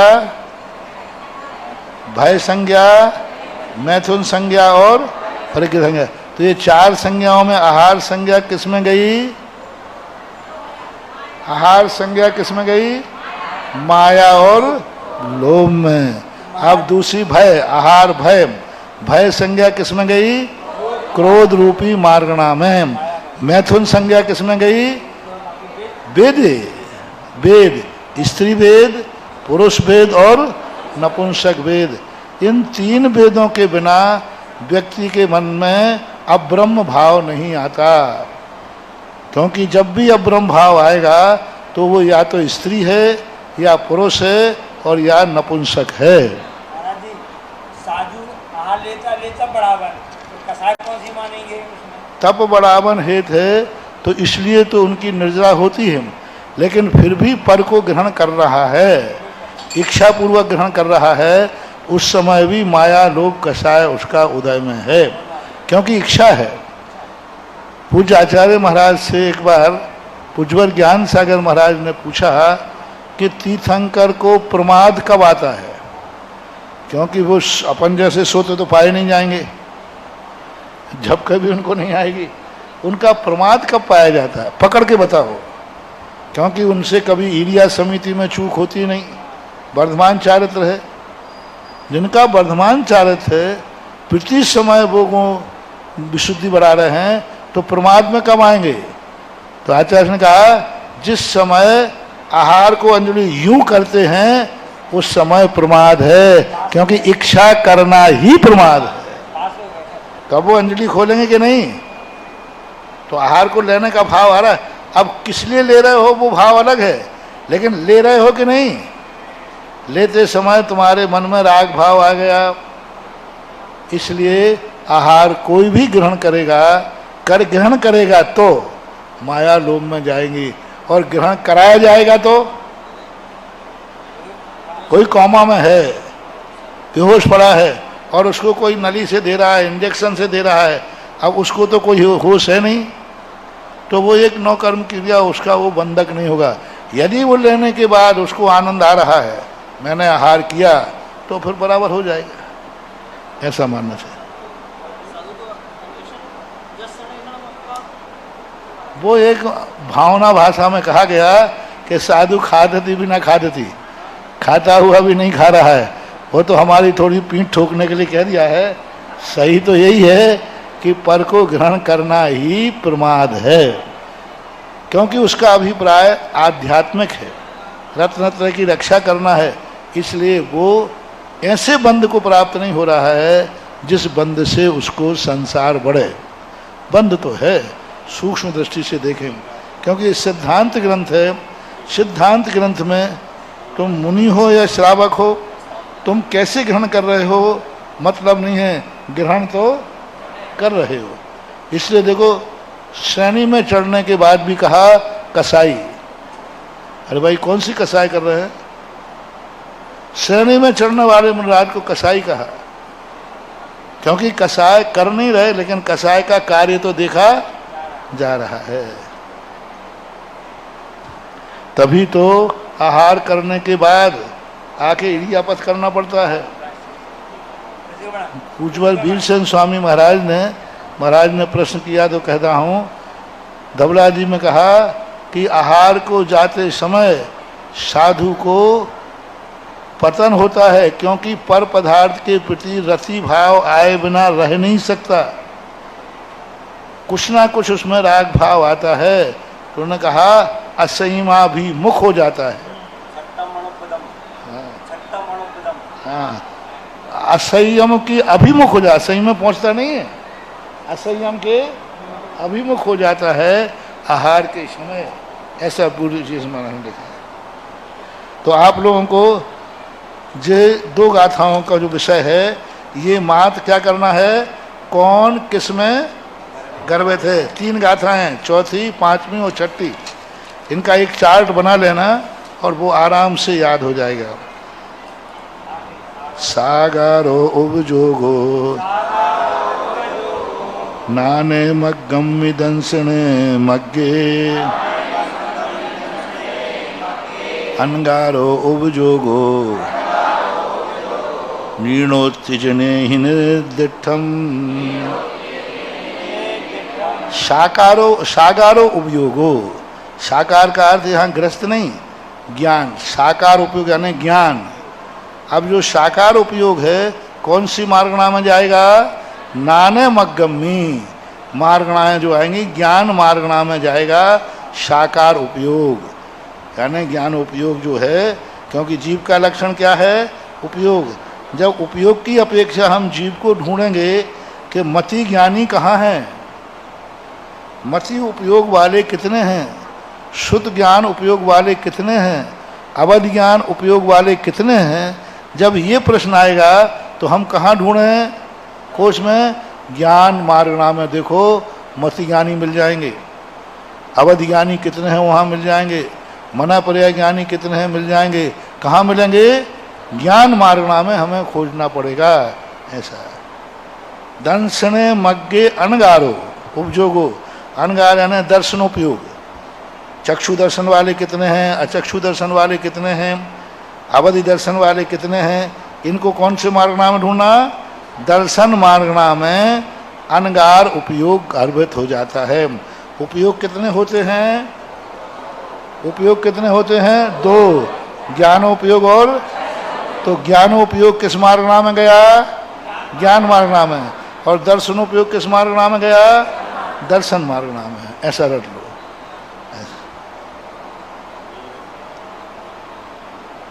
अब गुण स्थान के लिए ये 7 गाथाएं संक्षिप्त गाथाएं हैं, भूमिका की गाथाएं, लेकिन इन 7 गाथाओं को अच्छी तरह पढ़ेंगे तो हमें आगे की गाथाएं समझ में आएंगी। आप कह रहे कि अब पढ़ने का एक तरीका होता है, जो विषय हमें देखो कैसे अवगत किया जाता है, जो विषय हम पढ़ना चाहते हैं एक बार स्वयं बुद्धि से पढ़ो, गलती सलती कैसे पढ़ो। स्कूल में जाते हो तब भी, कॉलेज में जाते हो तो भी, यहाँ स्वाध्याय, पहले एक बार अपनी तरफ से पढ़ो, जो निकले अर्थ वो निकालो। शेर को गधा निकालो, गधा को शेर निकालो, जो तुम्हारी मर्जी पढ़े वो निकालो एक बार अपनी, फिर अपना पढ़ करके फिर जो पढ़ाता है फिर पढ़ो। तुम्हें याद हो, अरे हमने तो यहाँ गधा निकाला था, यहाँ तो शेर निकल रहा है, यहाँ हमने 4 जोड़े थे, यहाँ तो 5 निकल रहे हैं। फिर आपको याद होगा।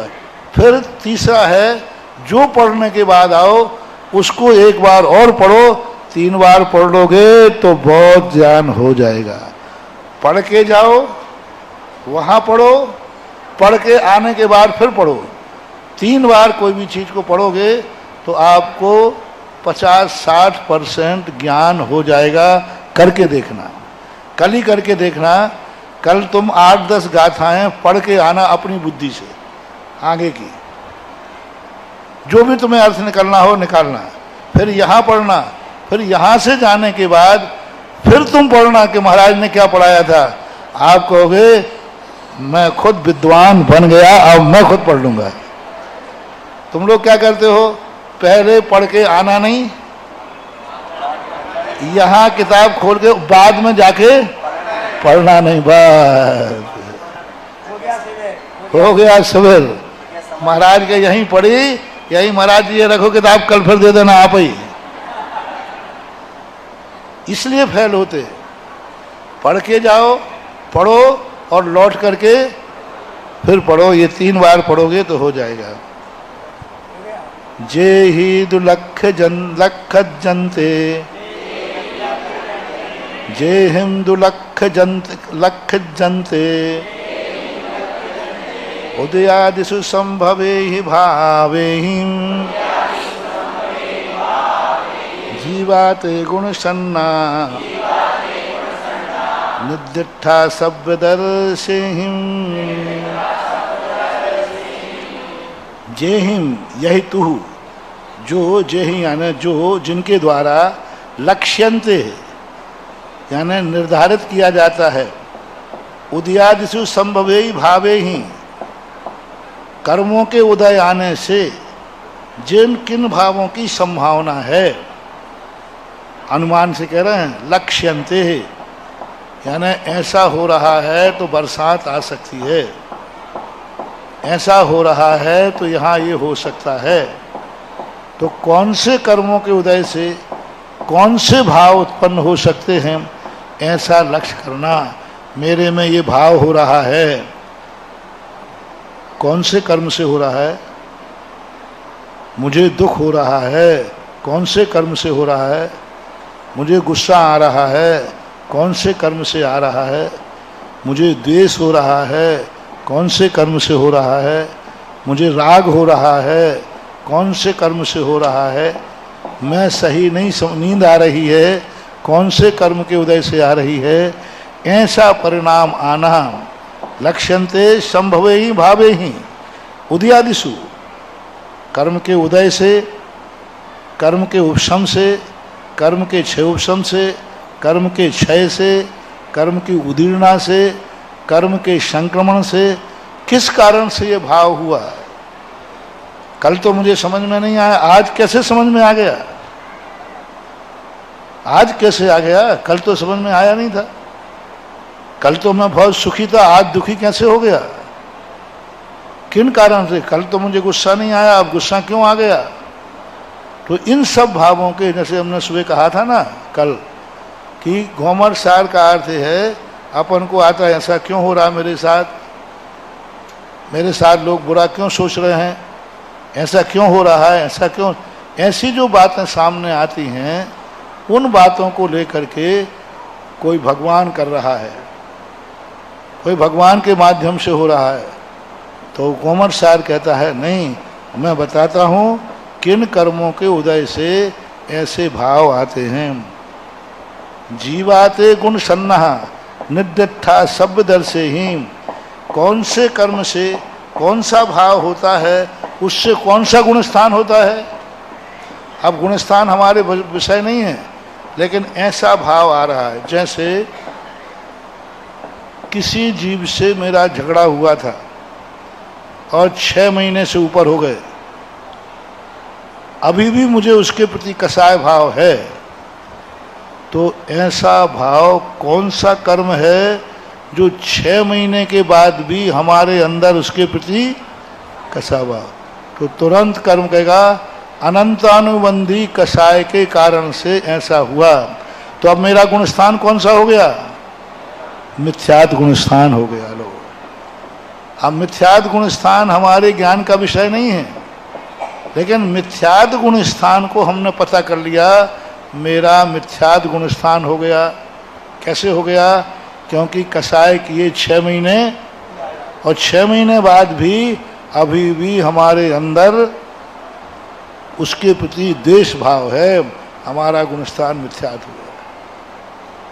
नहीं, मेरा गुणस्थान मिथ्यात्व नहीं हो सकता, क्योंकि मैंने कसाई की थी और तुरंत मैंने कहा नहीं ये मेरा स्वभाव नहीं है, सब मैंने बैर भाव छोड़ दिया, लगता है मेरा चौथा गुणस्थान है। क्योंकि 6 महीने के अंदर अंदर मैंने जय जिनेंद्र कर लिया। सुन रहे हो ना आप लोग? 6 महीने के अंदर जय जिनेंद्र कर लिया, लगता है चौथा गुणस्थान है। और वृत्ति हो तो 15 दिन के अंदर हमने क्षमा मांग ली, पंचम स्थान है। और मुनिराज हैं तो हाँ, एक अंतर मुहूर्त में किसी के कुछ गड़बड़ हो गई और एक अंतर मुहूर्त के अंदर यदि नहीं निपटाया तो मुनिराज भी नीचे गिर के आ जाएंगे, सीधे मिथ्यात्व तक जा सकते। तो ऐसे अपने भावों से जीवाते गुण संज्ञा, वे उन जीवों की गुण संज्ञा है। किन्होंने कही है? हमारे ज्ञान का विषय नहीं है, सर्वज्ञ भगवान ने कही है। अब यहाँ पर ये इस गाथा से क्या प्रश्न बनेगा? किन कर्मों के उदय से कौन से भाव होते हैं? ये भाव कैसे होते हैं? तो उदयादि कर्मों से, कर्मों के उदय से ऐसे भाव होते हैं। मिच्छो शासन मिच्छो अविरद सम्मोय देश विरदोय वृद्धापमत्त इदरो अपुप्य अणियट्ठि स्वयमोय। अनिवार्य गाथा है, क्योंकि गुणस्थान कोमल सार पढ़ने के बाद और कोई याद होवे या नहीं होवे, गुणस्थानों के नाम तो याद होना ही चाहिए, मस्त।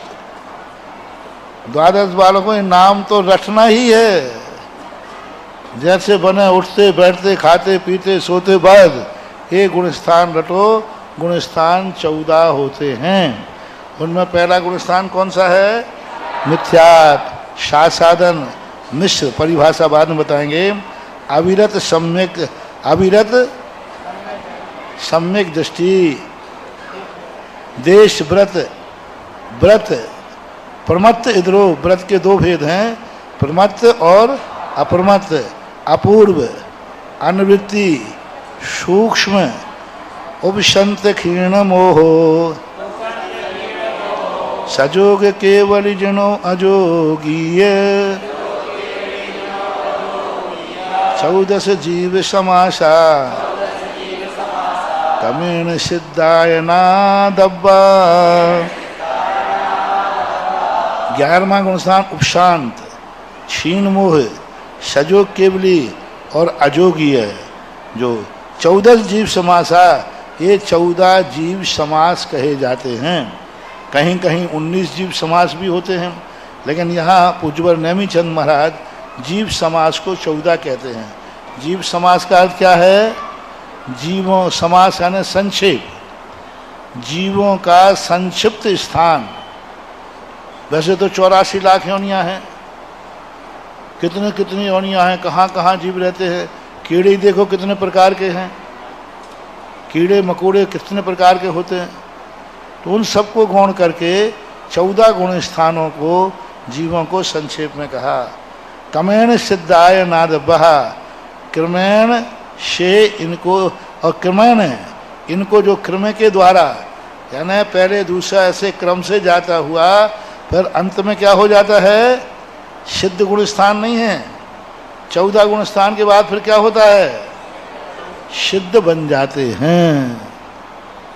यानी जीव को बता दिया कि संसार में है तो 14 गुण स्थानों में है, और संसार से ऊपर उठ गया सिद्धाश्च नादब्बः, सिद्ध भगवान जानना चाहिए।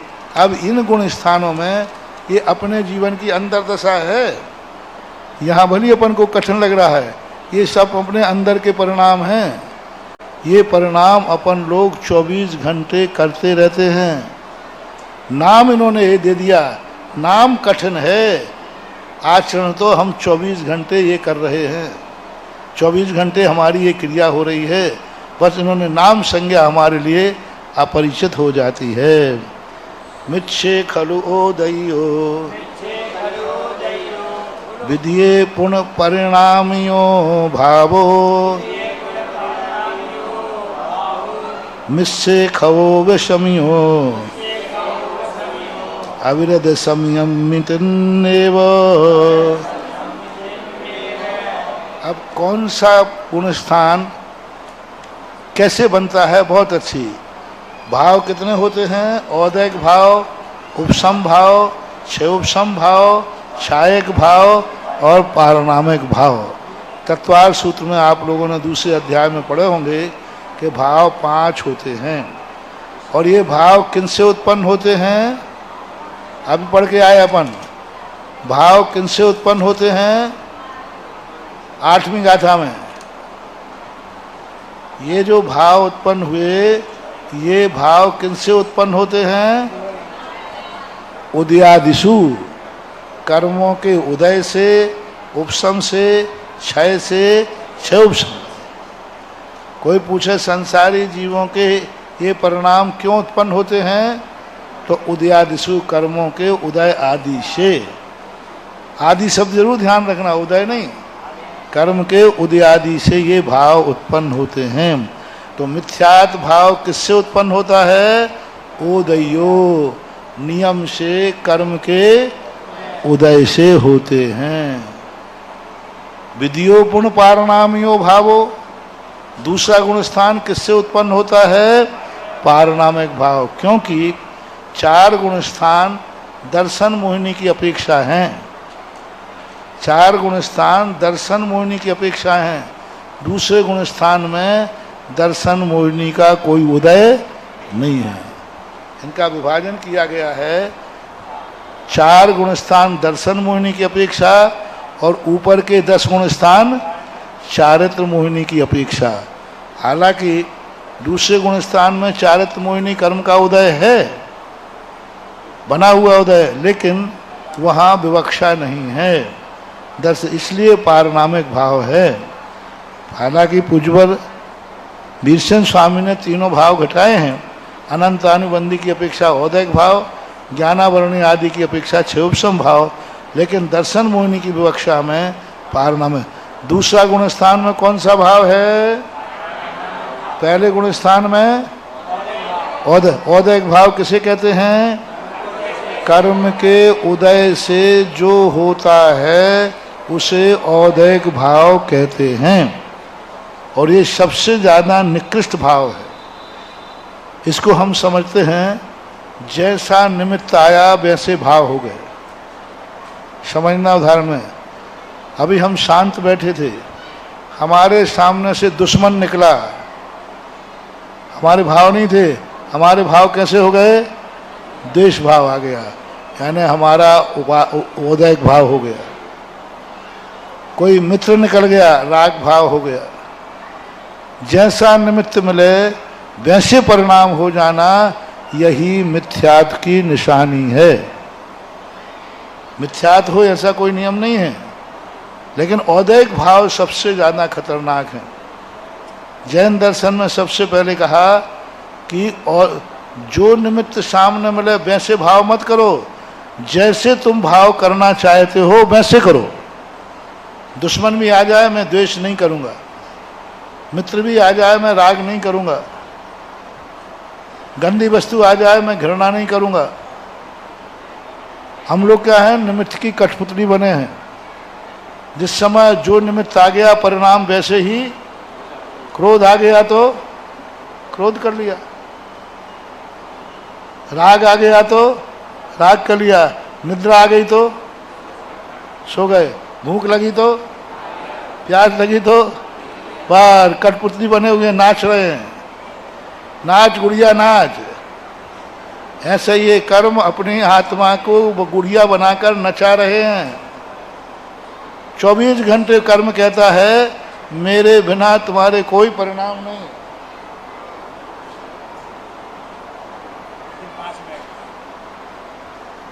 कर्म चाहे कि मैं हंसा लूं तो हंस जाएंगे, कर्म चाहे रुलाना है तो रो जाएंगे, कर्म चाहता है सोना है सो जाएंगे। यानी हम कुछ रहे ही नहीं, हम कर्मों की कठपुतली बन चुके हैं। ये मिथ्यात्व भाव है, पारणामिक भाव है। मिश्रे खवोब शमियो, तीसरे गुण स्थान में मिश्र भाव होता है। अविरधि सम्मी तिन्नेव, चौथे गुण स्थान में तीनों भाव होते हैं। औदैक भाव क्यों है? दर्शन मोहिनी का उदय है, चारित्र मोहिनी कर्म का उदय है। क्षयोपम भाव किस लिए है? क्योंकि सम्यक दर्शन क्षयोपम सम्यक दर्शन होता है। चौथे गुण स्थान में भी दर्शन मोहिनी की विवक्षा है, इसलिए तीनों भाव, चारित्र मोहिनी की अपेक्षा नहीं। दर्शन मोहिनी की अपेक्षा उपसम भाव कैसे है? क्योंकि उपसम सम्यक दृष्टि चौथे गुण स्थान में होता है। क्षयोपम भाव कैसे है? क्योंकि क्षयोपम सम्यक दृष्टि होता है। और छायक भाव कैसे है? क्योंकि चौथे गुण स्थान वर्ती छायक सम्यक दृष्टि भी होता है। इसलिए औदैक भाव नहीं कहा तीन में, क्योंकि वहाँ दर्शन मोहिनी का कोई उदय नहीं है, सम्यक प्रकृति का उदय है, तो क्षयोपम ले लिया। चारित्र मोहिनी की अपेक्षा लेते तो औदैक भाव है, लेकिन चारित्र मोहिनी की वहाँ विवक्षा नहीं है, ऐसे जानना चाहिए। ये चौथे गुण स्थान तक के ये भाव कह दिए गए हैं। ए दे भावानी माँ दंशन मोहम पडुच्च भणिदादु चारित्रम नथि जदो अविरध अंतेषु थानेषु। उज्ज्वल नेमी चंद महाराज ने जो अपन ने पहले समझ लिया था, ये भाव आपने किस अपेक्षा से लगाए? तो उन्होंने कहा ये सभी भाव नियम से दर्शन मोहम पडुच्च भणिदादु, दर्शन मोहिनी की अपेक्षा से हैं। तो अब आप प्रश्न बनाएं, चार गुण स्थान किस कर्म के उदय से बनते हैं? दर्शन मोहिनी के उदय से, उपशम से और शिव से। मां दर्शन मोहिनी कर्म लेना, क्योंकि नीमा दंशन मोहम पडुच्च भणिदादु 12वीं गाथा में कहते हैं ये भाव नियम से दर्शन मोहिनी की अपेक्षा से ही हैं। जब भी कोई पूछे कि कोई कहे वहाँ चारित्र मोहिनी का उदय है तो औदैक भाव है, नहीं, यहाँ दर्शन मोहिनी की विवक्षा नहीं है, ऐसा गाथा नंबर 12 में कहा है कि ये दर्शन मोहिनी की विवक्षा है। चारित्रम नथि जदो, यहाँ चारित्र नहीं है। अवरद अंतेषु ठाणेषु, चौथे गुण स्थान के अंतिम स्थान तक भी चारित्र नहीं है। यानी चौथे गुण स्थान में किंचित मात्र भी चारित्र नहीं है। चारित्र मोहवश लेस न सही। लेकिन चारित्र का अर्थ यहाँ क्या लेना? कोई पंडित लोग ये कहते हैं हम चौथे गुण स्थान वर्ती हैं, हम तो शराब भी पिए, रात में भी खाएं, मांस भी खाएं, कुछ भी करें, हम तो अविरत सम्यक दृष्टि हैं, चारित्र मोहवश लेस न संयम। तो यहाँ चारित्र का अर्थ है प्रतिमाएं। रात्रि भोजन त्यागना चारित्र नहीं है, सप्त व्यसन का त्याग करना चारित्र नहीं है, गुटखा शराब छोड़ देना चारित्र नहीं है, ये तो कुलाचार है। क्या है? कुलाचार है। लोग इसको चारित्र मानते हैं कि हमने देखो सप्त व्यसन त्याग दिए, चारित्री हो गए, हमने रात्रि भोजन त्याग कर लिया, चारित्र ले लिया। कंजाइश लोग इसी को चारित्र मानते हैं, और वे इसको चारित्र मान कर क्या कहते हैं? रात में खाओ, अपन तो अविरत सम्यक दृष्टि है। स्पष्ट रूप से अष्टपहर की टीका में कहा कि वह ऐसा जो मानते हैं वे मिथ्या दृष्टि हैं। मिथ्या दृष्टि लोगों को ऐसा है। अपन को क्या मानना? ये सब चीजें तो चौथे गुण स्थान में होना ही, बल्कि क्या होना चाहिए? प्रतिमाओं का रूप वहां नहीं होता। एक बार एक पंडित जी ने कहा कि महाराज ये देव पूजा, गुरु पास्ती आदि मुनियों को हार देना, पूजा पाठ करना, ये तो प्रतिमाधारियों के लिए है। हम पंडितों को, आप गृहस्थों को क्यों उपदेश दे रहे हैं? हम लोग तो अविरत गृहस्थ हैं। प्रतिमाधारी को नियम से पूजा करना चाहिए। प्रतिमाधारी के लिए ये आहार देना चाहिए, सब चीजें। मैंने कौन से शास्त्र में लिखा? किसी शास्त्र में, किसी प्रतिमाओं में नहीं लिखा कि प्रतिमाधारी को पूजा करना चाहिए, अभिषेक करना चाहिए। षड आवश्यक है ना, पंडित, सभी पंडितों की धारणा है ये 6 आवश्यक प्रतिमाधारियों के हैं, हम थोड़ी प्रतिमाधारी हैं। ये उनकी बहुत बड़ी भूल है। किसी भी आचार्य ने प्रतिमाओं में ये लिया ही नहीं है। जिनकी प्रतिमाएं नहीं हैं उन जैनियों को कहा गया है कि तुम प्रतिमा नहीं ले सकते हो तो षड आवश्यक का पालन करो, यानी प्रतिदिन देव पूजा अभिषेक करना अविरति का काम है। तब उनको समझाया, तब कुछ पंडितों ने नियम लिए, बोले महाराज आज हमारी आंखें खुल गई, हम तो इसलिए नहीं करते थे कि अपन वृत्ति थोड़ी है। क्या कहा? देव पूजा गुरुपास्ति स्वाध्याय संयमस्तवा दानम चेति ग्रस्तानाम, वृत्ति नाम नहीं, वृत्ति नहीं कहा वहां, ग्रस्तानाम। तो आप ग्रस्त हो कि नहीं? ग्रस्त हो तो जिनका नियम नहीं हो वो अभी ले लियो, और ग्रस्त हो तो ऐसा अविरत सम्य दृष्टि की भाषा मानना चाहिए। ओम शांति। बोधि समाधि अणुवृत्ति जो सामान्य में चौथे गुण स्थान में आएगा। अष्ट मूल गुणों में ही समंत भद्र महाराज ने मध्य मास मधु त्यागई शहाणु व्रत पंचकम, तो ये अविरत सम्यक दृष्टि में उत्कृष्ट कुलाचार के अंतर्गत है।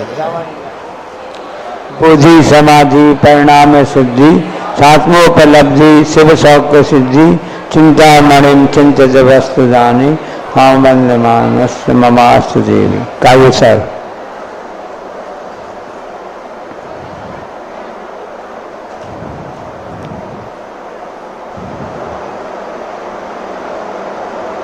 आज जो पढ़ाया कुछ समझ में आया कि नहीं? आया, थोड़ा बहुत समझ में। हाँ, डरना नहीं, थोड़ा समझो, 2-3 दिन बाद और अच्छा समझ में आ जाएगा। जैसा जनवाणी माता की जय, आचार्य परमेश्वरी गुरुदेव की जय, पूजन व्यापक मुनि श्री सदा सागर जी महाराज की।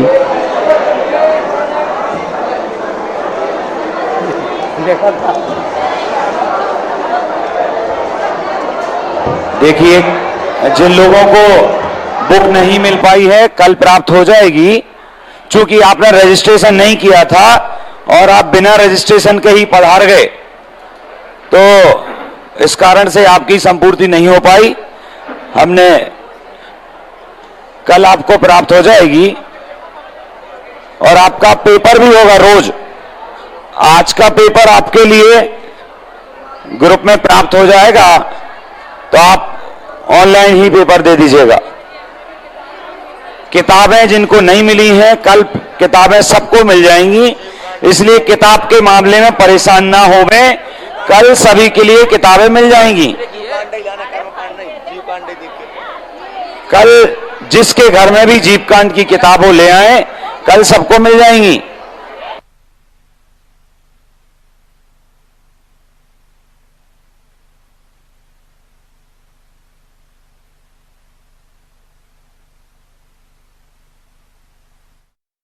दर्शकों, भी आप देख रहे थे मध्य प्रदेश प्रांत की धर्मनगरी दमोह स्थित नन्हे जैन मंदिर जी में परम पूज्य संत शिरोमणि आचार्य श्री 108 विद्यासागर जी महाराज एवं परम पूज्य आचार्य श्री 108 समय सागर जी महाराज के मंगल आशीर्वाद से आयोजित महाग्रंथ महावाचना महाशिविर के प्रथम दिन का विशेष प्रसारण। परम पूज्य निर्यापक श्रमण मुनि पुंगव श्री 108 सुधा सागर जी महाराज के पावन सानिध्य में 22 से 28 मई 2024 तक आयोजित किए जा रहे इस 7 दिवसीय महाशिविर में देश भर के जैन बंधुओं को जैन धर्म के पावन धर्म ग्रंथों की वाचना करने का सौभाग्य प्राप्त हो रहा है। तो दर्शकों, विशेष प्रसारण में अब समय है आपसे विदा लेने का। मुझे दीजिए आज्ञा और आप देखते रहिए जिनवाड़ी चैनल। जय श्री। इस कार्यक्रम के पुण्यार्जक थे Shri Ajay Jain, Shrimati Rajni Jain, Shri Sujay Jain, Shri Arinjay Jain. Firm VS India deals in copper, zinc, brass, cadmium and other non-ferrous metal address 36 Wafadpuri, Albatiya road, Bodla, Agra 282010। Mobile 9358157128। Nagphadi tour and travels, Topiwala centre, shop number 120, first floor, opposite railway station, Goregaon west. Bhupendra Jain, Pinkesh Shah, Shri Mahavir Jain ji. Mobile 9324006421, 7738546421, 9987046421। Shri Nirmal Mothiya, Shrimati Urmila Mothiya, Shri Virendra Mothiya, Shrimati Usha Mothiya, Rekha Mothiya, Shri Rajat Mothiya, Shrimati Aayushi Mothiya, Shri Raunak Mothiya, Shrimati Aditi Mothiya, Shri Vibhor Mothiya, Shrimati Vinny Mothiya, Harsil, Divya एवं Jiyanshi Mothiya. Firm Jain पायल, आगरा।